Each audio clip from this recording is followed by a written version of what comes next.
welcome to Geeks Wargaming, and in this video I showcase my Panther Tank for bolt action by Warlord Games.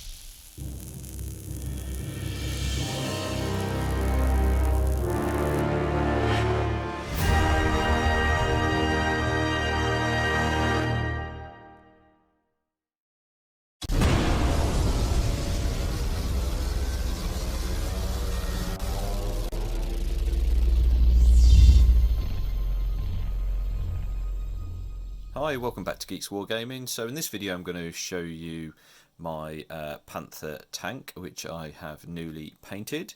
I've painted this using some new paint sets, which I'm going to talk you through. But before we do that, I'll just bring it a little bit closer to the camera so you can see it. So I've gone with, I've tried to be sort of as accurate as I can, but this is a gaming piece, so I'm not going for generally completely 100% historically accurate. I've used some images online that I've seen just as a bit of inspiration, but yeah, nothing. It's not actually sort of a copy of a tank of the time as such. So the paints that I used for this, I've been sort of thinking about doing some airbrushing on some of the tanks. I generally sort of hand paint. I wanted to sort of tackle a tank like this and sort of do it to the best of my ability. So I've been doing quite a lot of research as to sort of how to go about the actual painting. So I've watched a lot of other YouTube channels. There's a couple which I can sort of recommend. So there's the Inner Nerd is very good, and also a channel called Night Shift. They do a lot of historical sort of armor and planes and things like that, so I've got quite a few tips from those guys, but also friend of ours, Matthew Marlowe, who those of you that have followed the channel for a while might remember Matthew from some of our very early battle reports. But Matthew is well into bolt action. He's quite prominent in the bolt action Facebook group as well. So when I was sort of thinking about painting this, I sort of reached out to him and said, right, what types of paints should I be getting? Because generally I just use Citadel stuff, and I don't think really the Citadel colour range would help me go to sort of historic like this. So Matt recommended a couple of products, some AK products or some Vallejo or some MIG products. So I did a bit of research, and I decided to go for this. This is a modulation set.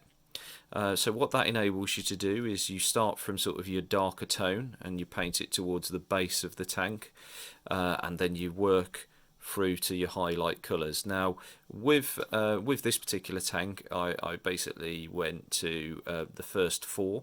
I think these two, the highlight and the shine, was just bringing it a little bit too light for me, so I didn't bother going quite as high on the highlight and shine, but I'm really happy with the effect of that. And you know, I sending Matt a few photos as I was doing it, and he was giving me some tips along the way, so that's really sort of helped to achieve this look.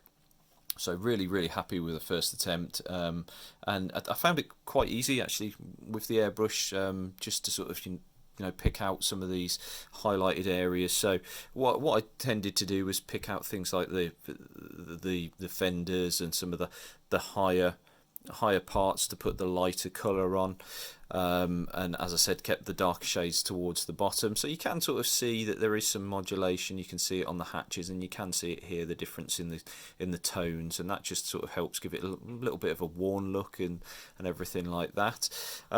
I've also painted some scratches on, so you can see them just about on the hatches here. So that was using actually the I think it was the lightest colour in this set, the shine, and then I did use some Citadel colour. I used the Rhinox hide, which was the really dark brown that you can see there. It's not black, it's a dark brown. So you just basically use the highlight colour and then paint very close to it with your darker colour.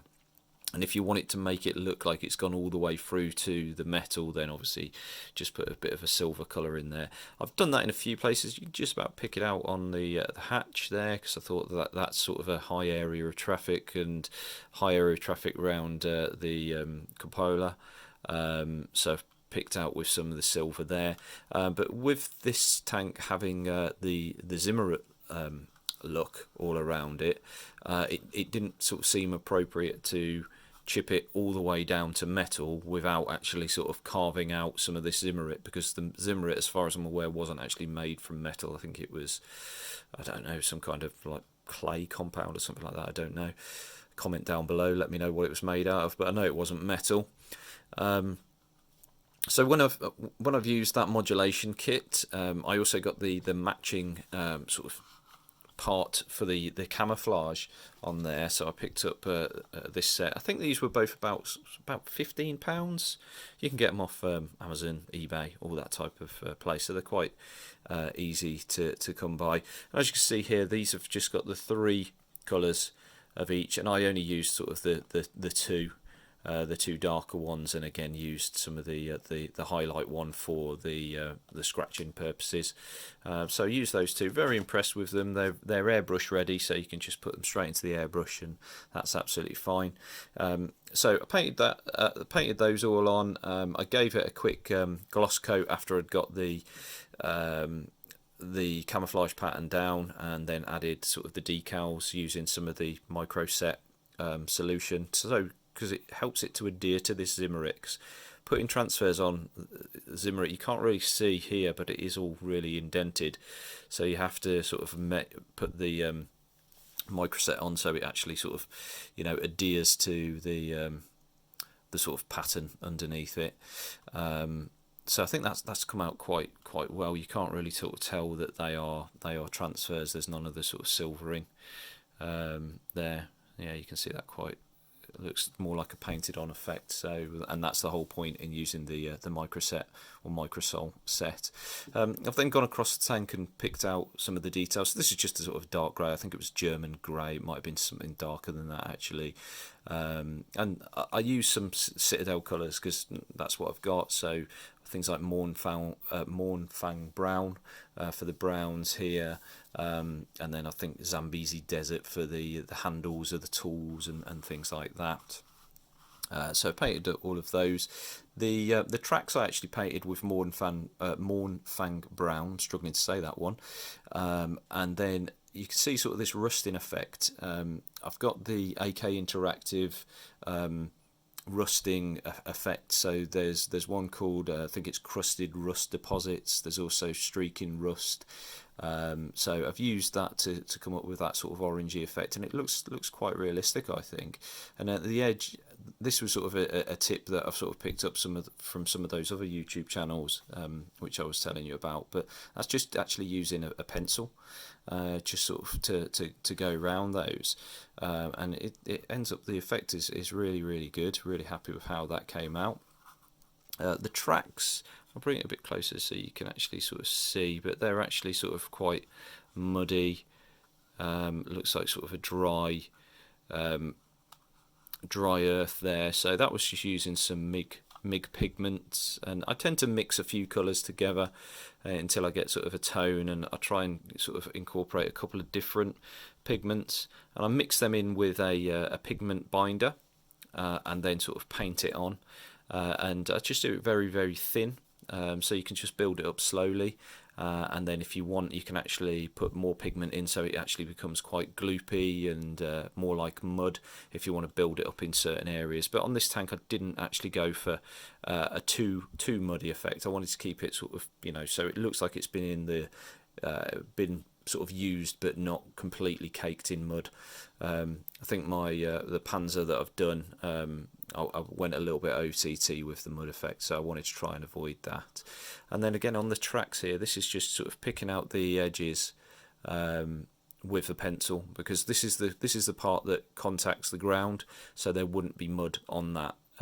Even if it was wet mud, really, that you'd still probably get some of that effect coming through. So I think that really sort of tops it off to make it look quite realistic.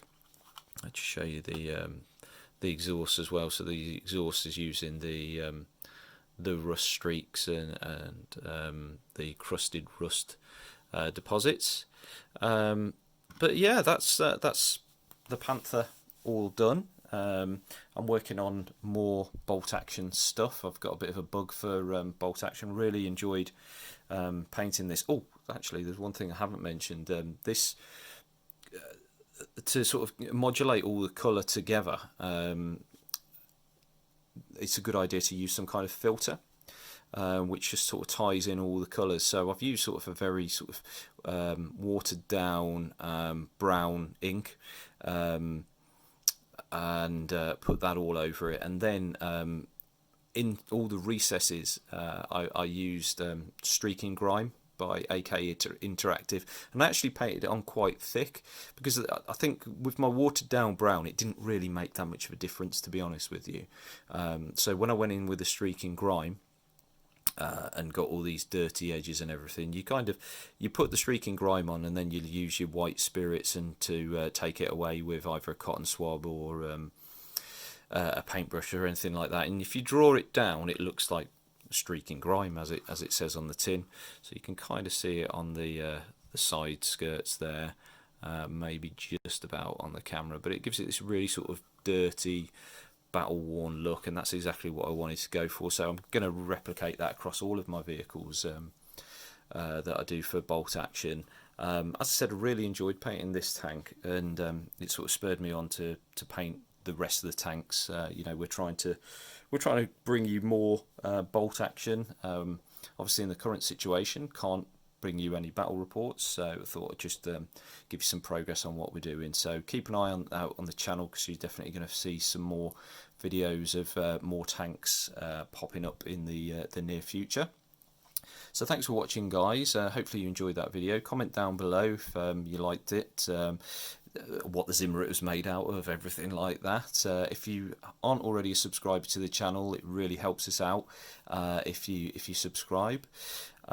Also, we are actually affiliated with Warlord Games, so if you are looking to pick up a tank like this or anything else for bolt action or any of their other games, if you use our sort of link, then that really helps the channel out. So all the details of that will be down below. So thanks again for watching, and I'll see you in the next one.